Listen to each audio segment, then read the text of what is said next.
Earl Dom, professor at the Tuck School of Business at Dartmouth College, DJ Govindarajan, to tell us what it's all about.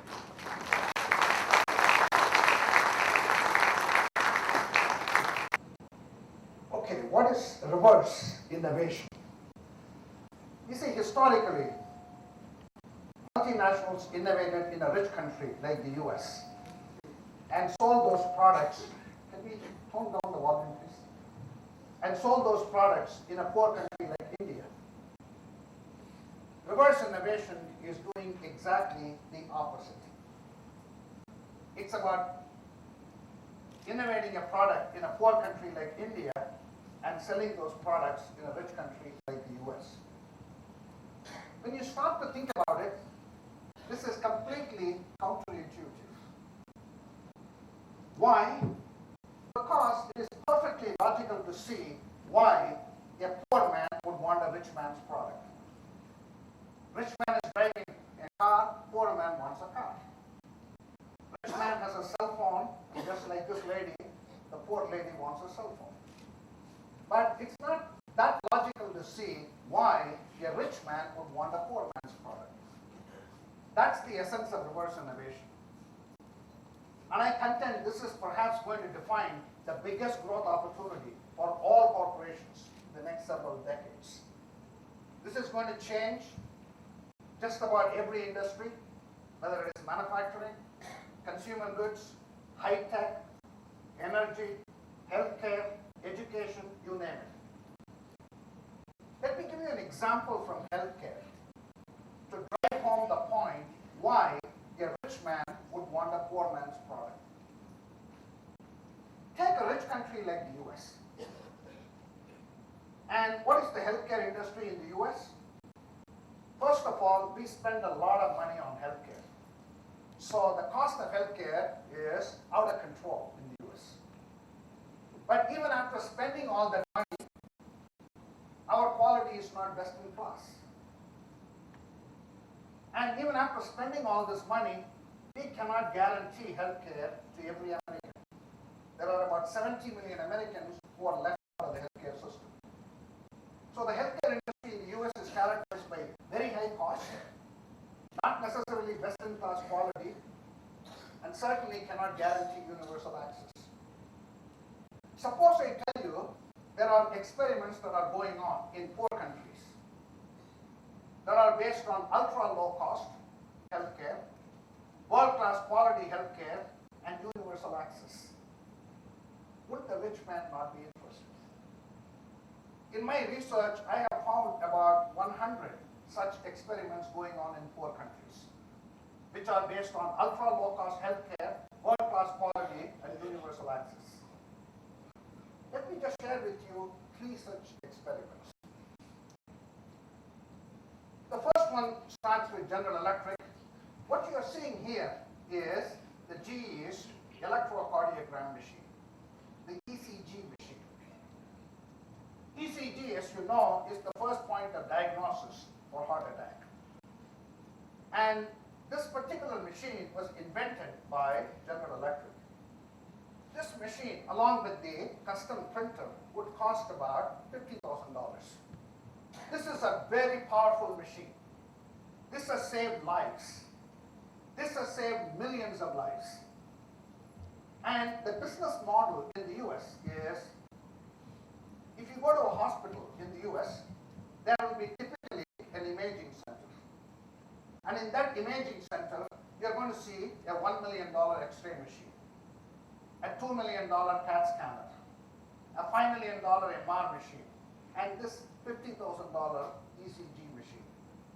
And when the doctor asks the patient to go to the imaging center, the patient goes there. This is the business model in the US. I want you to shift the scene for a moment to India. General Electric sells this particular ECG machine in India. There is a market for the $50,000 ECG machine in India, because there are always going to be rich folks in poor countries, just like the way you have poor folks in rich countries. It may be a thin sliver, but there are always going to be hospitals like Manipal or Fortis or Apollo which can afford to buy this $50,000 machine. Now the question is, what about the rest of India? 10% of Indians can afford this machine. But what about the remaining 90%? For the remaining 90% of India, this machine is practically useless. Why? Most of the 90% of India lives in rural India. First of all, the affordability. On this $50,000 machine, a single ECG scan will cost $100.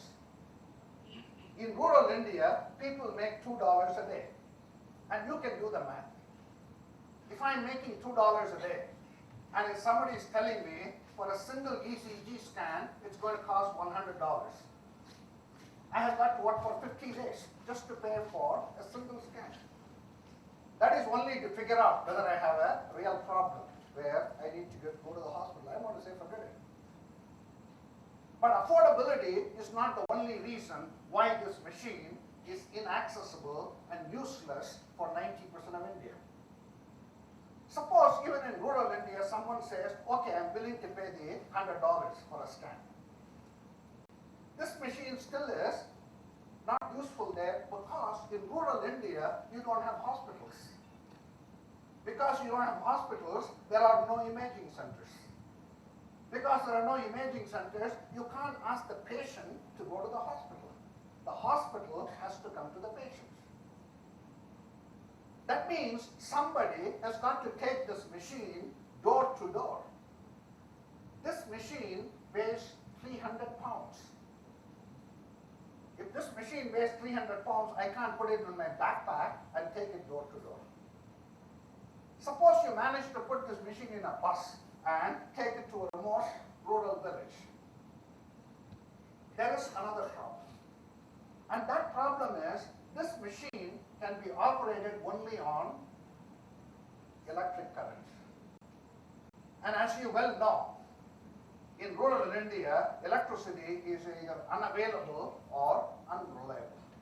So even if you manage to take it there, you can't use it. Suppose you found in a rural India, electricity is available. There is another problem. And that problem is, this machine is very sophisticated.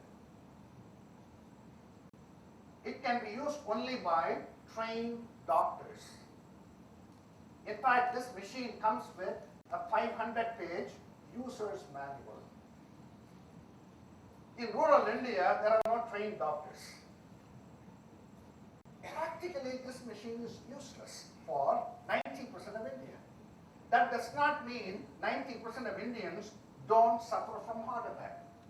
This is one of the points that I want to drive home with you. Poor people have the same needs as the rich. Poor people have the same desires as the rich. Poor people have the same ambition as the rich. Why can't they have the same access as the rich? This is one of the first projects that I worked on in GE. We decided to create a solution for the remaining 90% of India.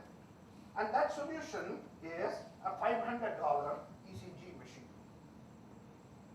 This $500 ECG machine, a single scan costs 10 cents. If a single scan costs 10 cents, even if I'm making $2 a day, if I got a chest pain, I am willing to invest 10 cents on a scan. In fact, my rule of thumb is, if you want to conquer urban India, you better have a 10% solution.